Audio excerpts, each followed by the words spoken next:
Good morning, Paul Humphrey, Chief of Police.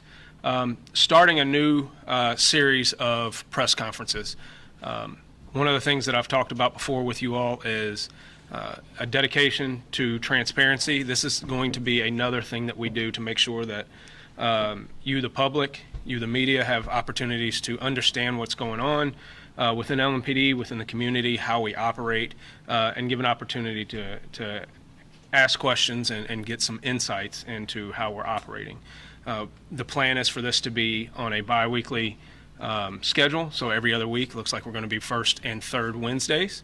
And during those press conferences, you should expect me or a member of the executive staff, as well as other representatives from the department, who are probably going to be more subject matter experts in some of the specifics that we might talk about that particular week. Today, it's going to be a little bit different because I'm going to kind of explain to you what our goal is with all of this as we go through it, but I'm going to give it to you just the same as if we were doing this on a normal basis. So I also want to put it out there that if there is some kind of extenuating circumstance, we will cancel it. But barring that, you will get this bi-weekly update every week. Again, I want to make sure that we have a regular, sustained opportunity for people to engage, understand, and get acclimated to what we're doing internally. So what we'll begin with is a crime overview. So we will give you both some of the significant numbers from the year to date, as well as crime trends. During this time period, we might talk about some specific cases that we have information about that we can update you on, or we might ask you for help in identifying suspects or locating suspects, or provide updates as to the strategies that we're using to combat crime. Part of what we are working on right now is a real community safety focused crime strategy, an all-purpose strategy. In that, we are also partnering with the mayor's office, who is creating another part of that crime strategy. And so you'll see those coming out shortly. I am a firm believer that you have to have a plan for everything. We often deviate from plans, but that's where you start. And so we want a crime strategy so that every officer on the department understands what their role is in combating crime. So you can see our homicide, non-fatal, and robbery numbers year to date. And you can see our homicide numbers are up about 8%, while our shootings are down about 7%. Usually those numbers will correlate a little bit more closely. So it's a little odd this year that we've had a drop in overall shootings, so that's a very, very good sign. However, an increase in the lethality of those shootings. So that's something that we need to look into and understand a little bit better. One of the things I'm very proud about is our reduction in robberies. Obviously, that's a very violent crime that victimizes people, but we've had a 33% drop in business robberies over the past year to date.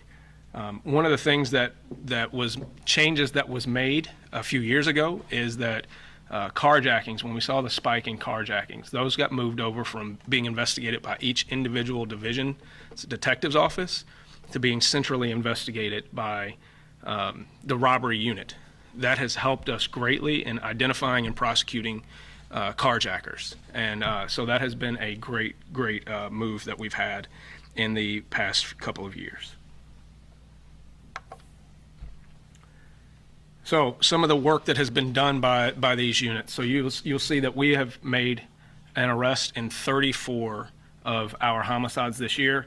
Also understand that homicide cases don't just always lead to an arrest like that. They are constantly worked, so it is not uncommon for us to make arrests weeks, months, or even sometimes years after the actual homicide case. So when you look at the homicide arrests and the clearance numbers, they are often far delayed compared to the time of the crime.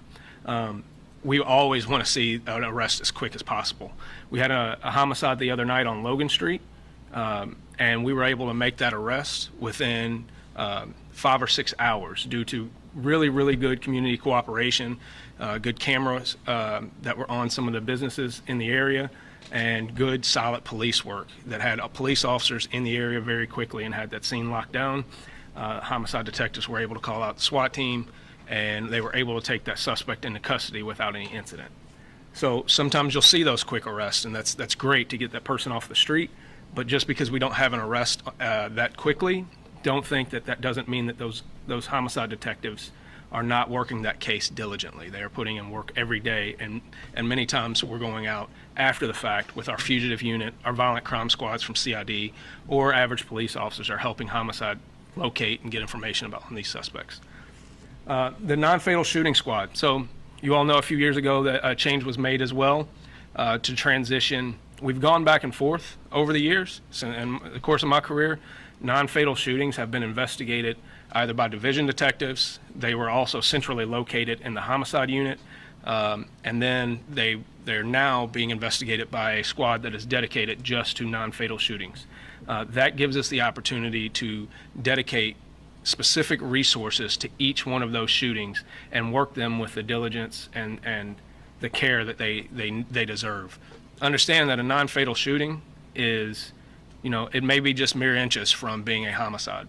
We also know that there's an increased likelihood that those victims or the participants in those non-fatal shootings are your later victims or suspects of homicide. So we want to make sure that we get to those people and we address those issues with just as much vigor as we do with homicides.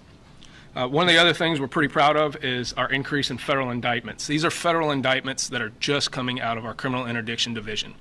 That means that we are partnering with our federal partners, FBI, ATF, DEA, U.S. Marshals, to find the worst of the worst, the habitual repeat offenders who are plaguing our community. If you don't know how the federal system works compared to the state system, the federal system, they will not pick up a case. The feds are not going to pick up a case unless they almost 100% feel comfortable that they're going to get a conviction one way or the other. And with that conviction comes an 85% service mandate that they are going to serve that time.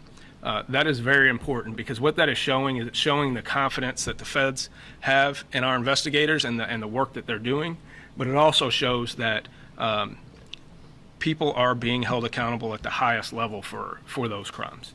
And these are often the things that you don't see, those partnerships behind the scenes and the good work that's going on that isn't always as visible as some of that frontline police work. But these are usually very, very dangerous people that we've been able to take off the street and get out of our community. So one of the things that has gotten a lot of attention in the past week is street racing. We've spoken to you about it before. This is a problem that popped up several years ago. It's a problem that is plaguing many, many major cities around the country. And frankly, with the cooperation of the Metro Council and the expansion of the drag racing ordinance to allow us to seize cars and take enforcement action, not just on the active participants, but anyone who blocks a road, participates passively. It has allowed us to take much greater, much more effective action. The other aspect of that is that we're able to seize people's vehicles. If you have a car that you've put $120,000, $150,000 into, a reckless driving ticket is like water off a duck's back to you. You really don't care about that, and that's what we found. But what you do care about is that your car that you care about so much is going to go sit on the impound lot for the next 6 months, and there's nothing you can do about it. And we've seized now, I think, 65 cars in the past couple of years on that ordinance. The 2 cars that you see in that picture are 2 cars that were seized by our detail on Sunday night. The detail was very coordinated, and the reason why you did not hear about what you heard about on Saturday, you didn't hear that on Sunday, is because as soon as we start doing this and we start picking people's cars off, they quit. The message goes out very, very quickly that this isn't the place to play. You had seen that previously where we had this high frequency of street racers, and that went away for a while, or the frequency went down drastically. And that was because of the high level of enforcement and focus that we put on it. And trust me, we're going to continue to do that. So I am very proud of those officers on Saturday night. They were placed in an unreasonably dangerous situation. The community was placed in an unreasonably dangerous situation, but fortunately those officers exerted patience. and no one got hurt. There was a high potential on Saturday night for someone to be seriously injured, and fortunately, that's not what happened. We are not going to tolerate that type of behavior. You are not going to put officers from LMPD in danger. You're not going to put the public in danger, plain and simple. The picture on the right is a suspect from Saturday night at 26th and Market that we need help from the community in identifying. We had several people that jumped on one of our LMPD police cars doing thousands of dollars worth of damage. Taxpayer money is going to take care of that, to fix that damage that was caused by this individual as well as others who need to be held accountable for their actions. So if you or anyone that you know has information on who this subject is, the 1st Division Detective's Office is working that, and you can call 574 LMPD to give us information on who that subject or any of the other subjects who were participating in these car racing events might have been. So one of the other things that we want to highlight is we talk about community engagement. We talk about our ability to get out and meet with the community. We want to be able to highlight every other week some of the events that we have coming up, whether those events sponsored by LMPD or those are events that are going on in the community so the community knows. We have a program right now called Meet Your Beat Officer. This is a chance for the community in each of these divisions to come out and meet with the individual officers and detectives who are assigned to their actual beat. So as you know, our divisions, 1st through 8th, are broken up into smaller areas of operation for officers called beats. And officers are assigned to those individual beats in those individual neighborhoods. And so this is an opportunity in the 4th Division on September 10th from 6 to 8 at Sojourn Church down on Taylor Boulevard, right there at Carlisle. And then out at the Paddock Shops on the 17th from 6 to 8 p.m. at the Summit Plaza Drive. An opportunity for the community in those divisions to come out, meet with the command staff of that division, meet with the officers that ride their particular beats, and start to build those relationships that are so crucial to community safety. Our LMPD Community Engagement Unit is extremely active.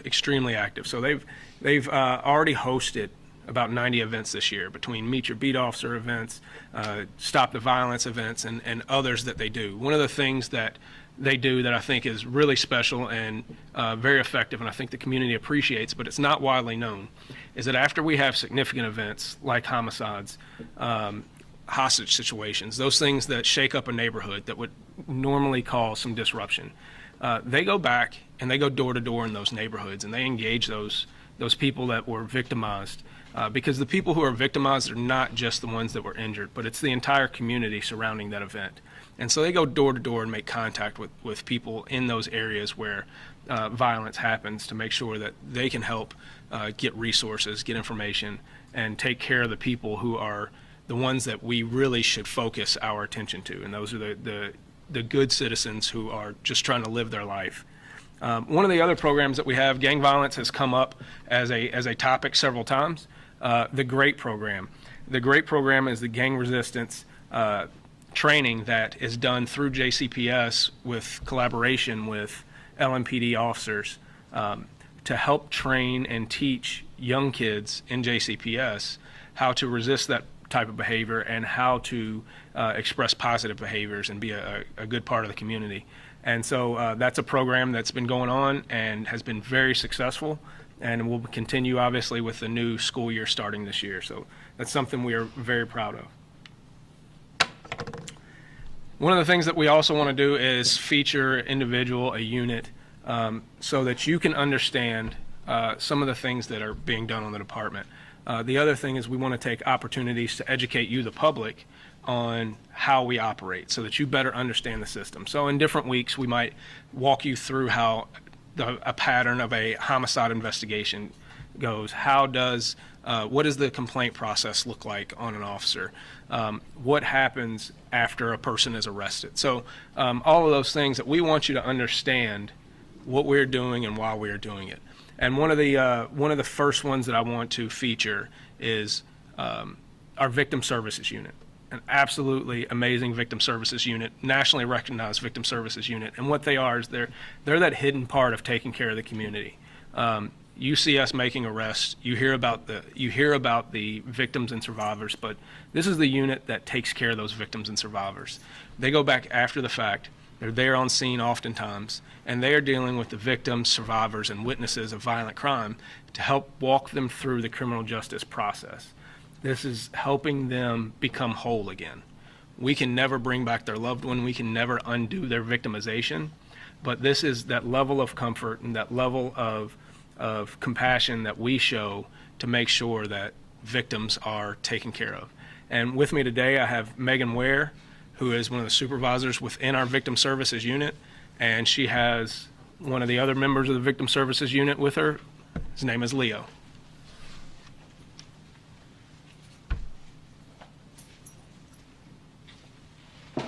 Thank you, Chief. Aloha, good morning. My name is Megan Ware. I'm one of the supervisors with the Victim Services Unit at LMPD. The LMPD Victim Services Unit was created in 2016 to ensure the fair, compassionate, and sensitive response to victims and witnesses of crime. Our mission is to provide support and advocacy services to victims by meeting their emotional, physical, mental health, and financial needs of both the victim and the family after an incident occurs. Since 2016, our unit has grown to 19 positions, including our hardest working employee, Leo, our therapy dog. The VSU receives cases from all major crimes investigative units, which includes homicide, robbery, and the Special Victims Unit. We also work with the non-fatal shooting unit, the traffic unit, and division detectives as they investigate violent crime throughout LMPD's entire jurisdiction. We operate as a 24/7 crisis response unit, which enables officers and detectives to call on VSU to engage in crisis intervention and to try to meet the needs immediately after an incident occurs of both the victim and their family and the community at large. It is important to acknowledge that every case is unique because every person is different and may require different support services through that time. In 2023, the VSU served nearly 6,500 clients, totaling almost 35,000 services rendered. Those services include close to 100 call-outs, 100 client transports, and attending court with victims and their families almost 300 times. Other services rendered include safety planning, assisting with protective order filing, providing emergency shelter and relocation, and walking alongside victims and families through the entire investigative process. The VSU is fortunate to have internal resources through which we can support clients, but we also know that this job can't be done by LMPD alone. Our unit works diligently to build and maintain community relationships so that we can provide resources and resource referrals to community agencies who are doing incredibly hard work to meet the needs of the most vulnerable in our city. We know that it is almost always under incredibly traumatic and tragic circumstances in which our unit encounters citizens of Louisville, but it is the Victim Services Unit's honor and privilege to serve this community towards hope and healing. If you feel like you need to get in touch with the Victim Services Unit, you can call our office at 502-574-8788. Thank you for having me, and I'd like to turn it back over to Chief at this time.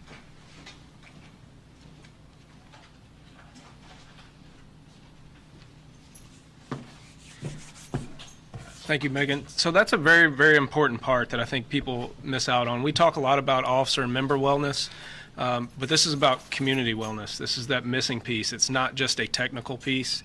It is about making citizens whole again as closely as we can get them. So I appreciate the work that they do. It's absolutely amazing. They have been nationally recognized several times, and we're very proud of the work that they do. One of the things I want to also touch on really quickly is that we don't have a date set yet, but we will be having the release of the officer-involved shooting video sometime next week. We're still in the process of making sure that all of the critical interviews are conducted before that release goes out. So that you understand a little bit better, officers generally do not watch their videos prior to, they watch them afterwards. So we want to make sure that those videos are not posted publicly before we get statements from critical witnesses, so that we can get the best account as we can. So that's part of the reason why there is a delay, and we don't release these right away. We also want to be able to give you as much context as possible, so that gives us an opportunity to make sure that we get information gathered that is subject to public release. And then lastly, recruiting. Our recruiting, you saw that we had a recent class, and David, you asked me about this the other day. We had a recent class graduate of 9 recruits. Very proud of those recruits and excited to get them out on the street. 9 is not enough. We have seen an increase in our applicants, but what that says is also we are not lowering our standards. So just because we've received an increase in applicants doesn't mean we're going to take people who aren't qualified to do this job.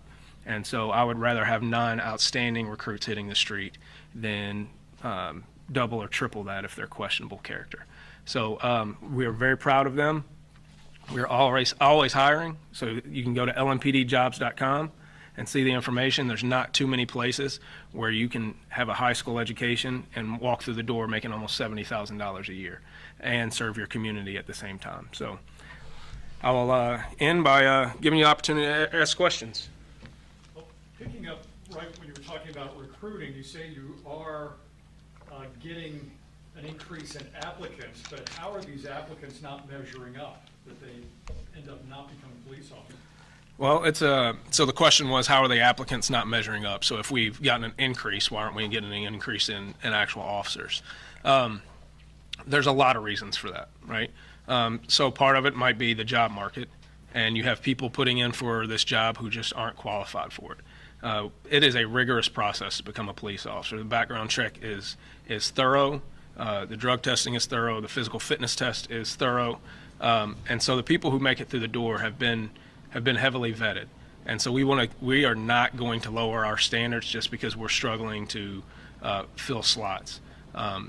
But that being said, we also need to evaluate where the gaps are in that process, right? So are we recruiting in the right places? Are we targeting the right people? I'll tell you, and I'll tell you right now, Josh Hurd, you better be on the lookout because I'm coming to get your people.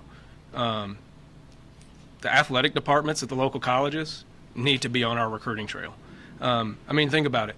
You've got people who understand how to work as a team. They get hard work. We know that they can be dedicated to a process. They take coaching and learning. What more do you need out of people? And they're physically fit and college educated. I would love to get in every single athletic department of all of the colleges. Simmons, Bellarmine, Spalding. We've got a job set up for those guys when they walk out of the door.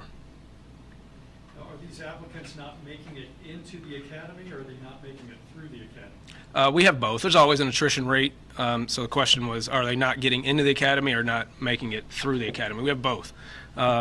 Most of those applicants, and this has always been the case, that the majority of applicants, we might have 1,000 applicants for 48 spots and still only hire 20 of them. I think if you look back when myself and Assistant Chief Bates and some of us older guys were applying for the department, you were talking about 5,000-6,000 applicants for 40 or 50 positions. So that process is rigorous, and then you have the academy process where people either can't pass the tests or sometimes they realize that this job isn't for them, and that's okay. I would much rather someone in the academy realize that this job isn't for them, because it's not for everyone. And voluntarily drop out of the process. So you get attrition at both levels, both in the application process as well as in the academy. What about lateral transfers? Is LMPD a destination for the other officers out there, or is that still difficult to get those people down?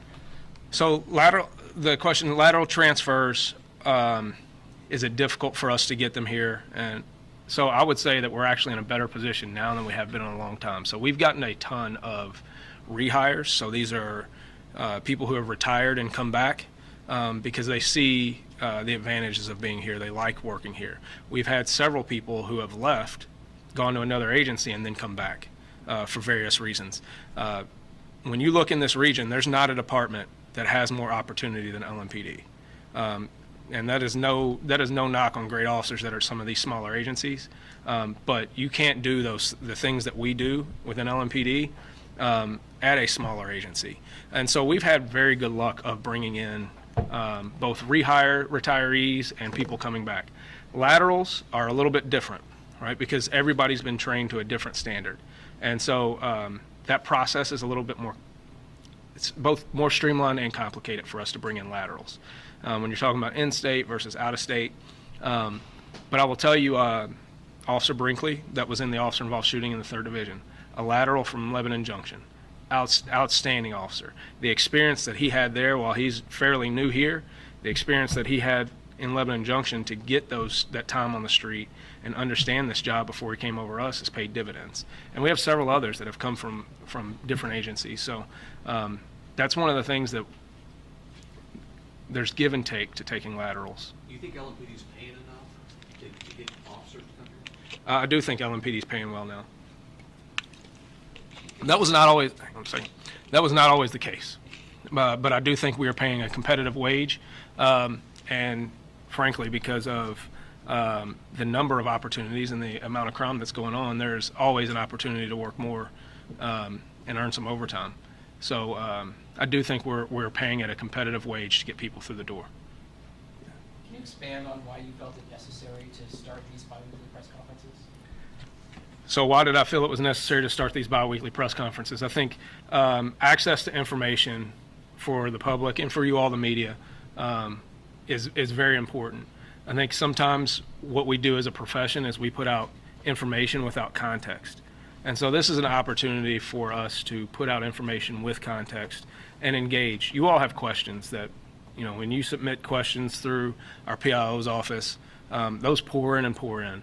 But this is an opportunity for us as the command staff and for subject matter experts to get before you and explain to you certain things with a little bit more context and a little bit more nuance so that the public understands how things work. Is there any more context or nuance you want to provide to the street racing situation that's going on? Yeah, context of the street racing is don't do it. We're going to take your car. And jump on a police car again, and it's probably not going to work out well for you. This guy's going to end up in jail sooner or later. That's not going to be tolerated. You said 65 cars over the course of 2 years? Yes. So what's that trend look like? Is that every other weekend you're seeing street takeovers? You know, like how often is this happening? So how often does this happen? So this used to be a thing that how long you been here? I've lived in Louisville for You're from here, now. right? Okay, you've been here for a while.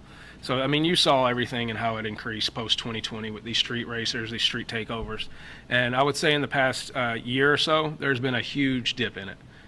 You get occasional things that pop up, but we hadn't seen this scale that happened this past weekend in a while. And if they want to do that, that's fine. We're going to be there for them this time. We've got them. Do you feel like the ordinance had an icing effect on it after it went through?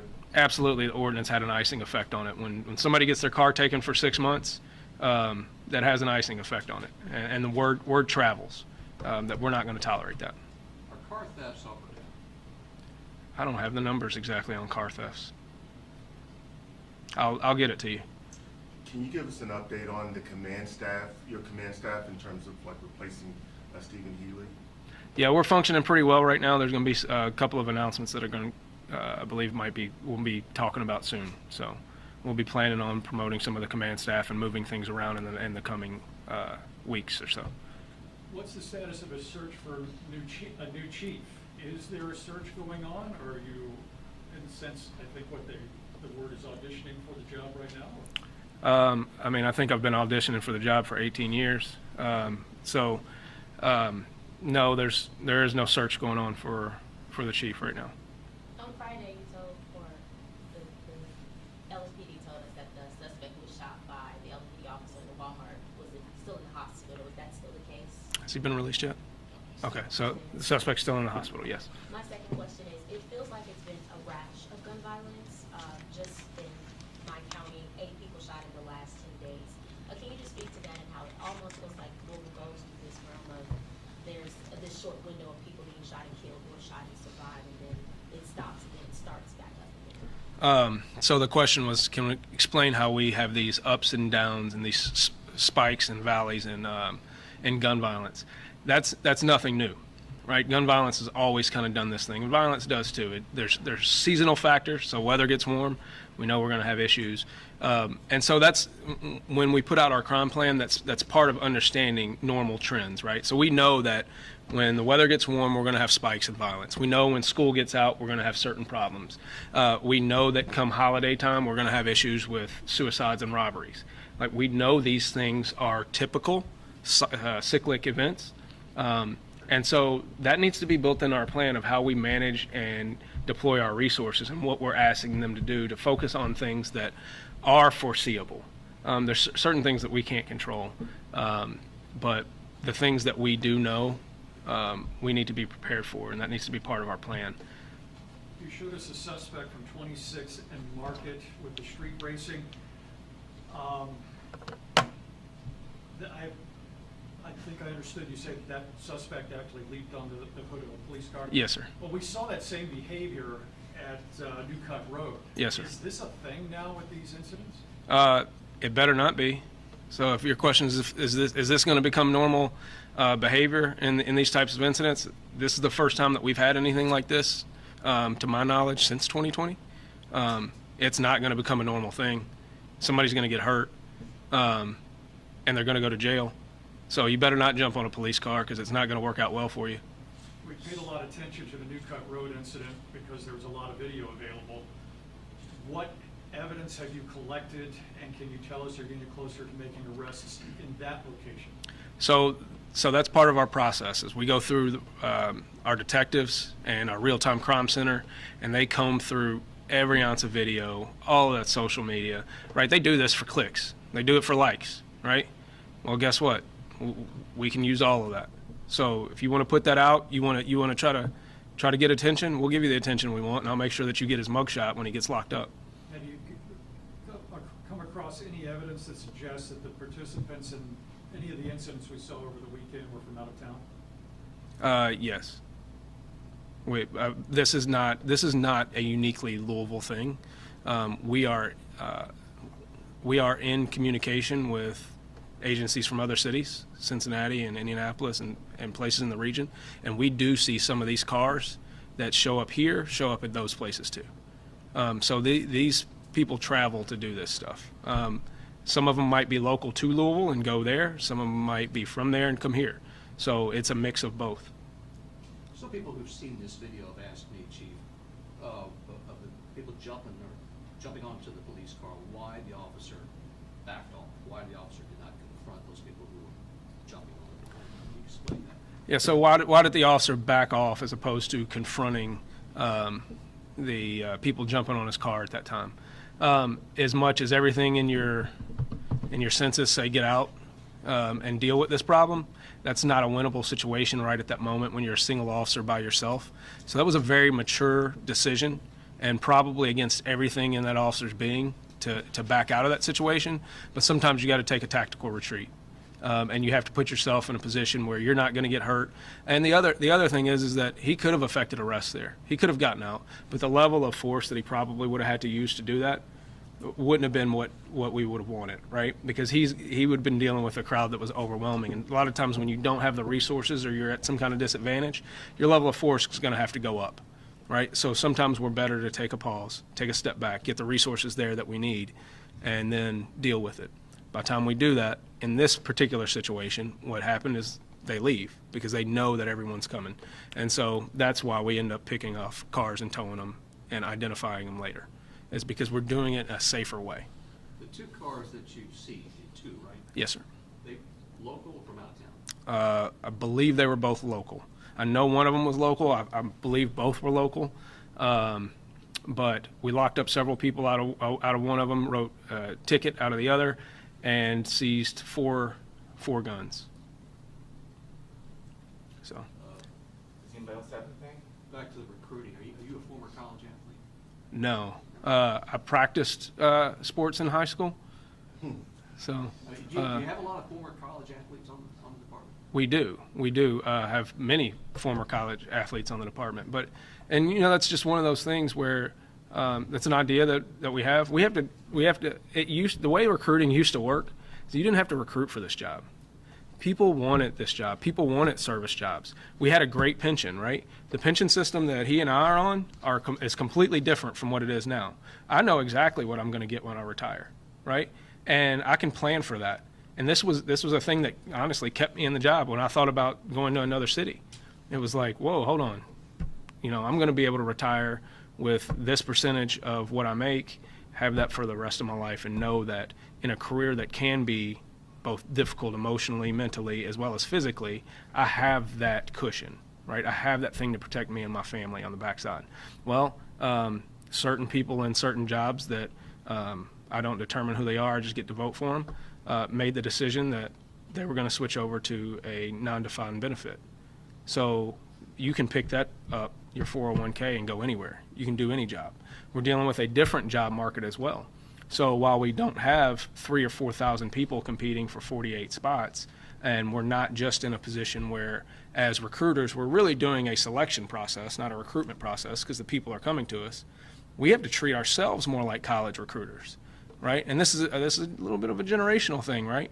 Is that people want to be told that they're wanted, young people. And that's not the way that it was for us. It was, I don't think you're good enough for this job. You better prove it. And but now we need to go out and we need to act like college recruiters and say, hey, look, have you thought about this? I think you might be good at this. Because there's a lot of people that would be really, really good at this job that have no clue that they would be good at this job. And so we need to treat them like we're a college recruiter saying, I've got a spot for you, and I can see your future, and I can walk you through that, and you're going to be outstanding here. But that's it. It's finding those people with those characteristics, that desire for service, that hard work ethic. We can teach you all the skills. You don't have to have a single skill walking through the door. I was a college kid that didn't have any policing skills walking through the door. It was, I never expected to get on the SWAT team, but it was guys like him. I thought SWAT was reserved for former military guys and special forces guys and stuff, and it was guys like him that were like, hey, you work your butt off, you do a good job on the beat, you ought to try this. And it turned out I was okay at it. And so we need to take that approach to recruiting, is we need to identify one-on-one. The biggest recruiter for any profession, but particularly for our profession, is the people that are here, right? And so we can't control the external environment, right? All of the noise that we've heard over the past 4 years plus about the profession and the department has absolutely crushed us, absolutely crushed us. Well, what are we doing internally to make sure that those people that are here are proud to work here, that feel like they're supported by the command staff, that feel like when they've done something good, that they're going to be recognized for it, that when they've made a mistake, they're not going to be raked over the coals. They're going to be made whole, just like we want the public to be made whole, right? That might involve some discipline, but we're not going to throw people under the bus. We're going to protect our employees. We want them to be happy and healthy and really, really good at their job. And when people feel like their leadership is giving them the resources, the training, the equipment to be really good at their job, they get happy about what they're doing. And then they go recruit more people. And the other thing that you see is that they actually go out there and they do more proactive work. We've gotten too far away from proactive work in the last few years, I think. Part of that is numbers, that we don't have enough people to go out here and have the proactive interactions, whether those are enforcement interactions or otherwise. But the other part is fear. Plain and simple. There's not a single officer on this department that I think fears putting their life on the line to save somebody else. But we haven't made them feel comfortable in their jobs to go out and do that all the time. And that's the job of leadership, is to make them feel like it's worth it to go out there and risk that, right? And when those people are happy and they feel good, they're going to go to their friends and say, hey, come join this job. This is a good place to work. And so when I know I'm getting long-winded, but it's something I'm kind of passionate about. I will tell you when we started talking about police reform and this reform process, I think that's police reform is nothing new. So, we've been reforming since the beginning. But in this latest iteration of it, one of the reasons why we front-loaded wellness is so that officers saw that we, the command, we, the city, the mayor's office, the council, the community, cared about them. And when people feel cared about, they will go out and drive to keep people safe. And so There's a culture shift in the department, both on like the recruiting end and the wellness end, that wasn't there when you became a cop. do I feel like there's a cultural shift on the wellness and the recruiting end that wasn't there when I became a cop? It's just a new iteration, right? And so we're not going to get caught in this, I'm doing it because that's the way I've always done it. People fear change, but people also hate the way things are, right? And so we have to embrace how we change, and it's okay to mess up. Like, we're going to go on recruiting campaigns that are going to be a net loss, and we have to treat that like it's a lesson learned, right? We're going to deploy new resources that we're going to say, well, that cost $100,000 and we got nothing out of it. But what we can't do is sit on the status quo. And so I do think that is part of the cultural shift, quote unquote, that we're trying to have with this in this department, is that I want you to push for the next best thing. That's fine if you look at best practices at other places, whether it's enforcement strategies or engagement strategies or recruitment strategies. But what is the next best thing for us? Because the only way that you can do big things and have good ideas is to do a lot of things and have a lot of ideas. But you have to have the faith that your command staff is going to support you and give you that freedom. That if it doesn't go well, hey, pat on the back. Let's examine this. Let's see why it didn't go well, and let's get better. We're gonna go ahead and So. conclude this. Guys. Thank you.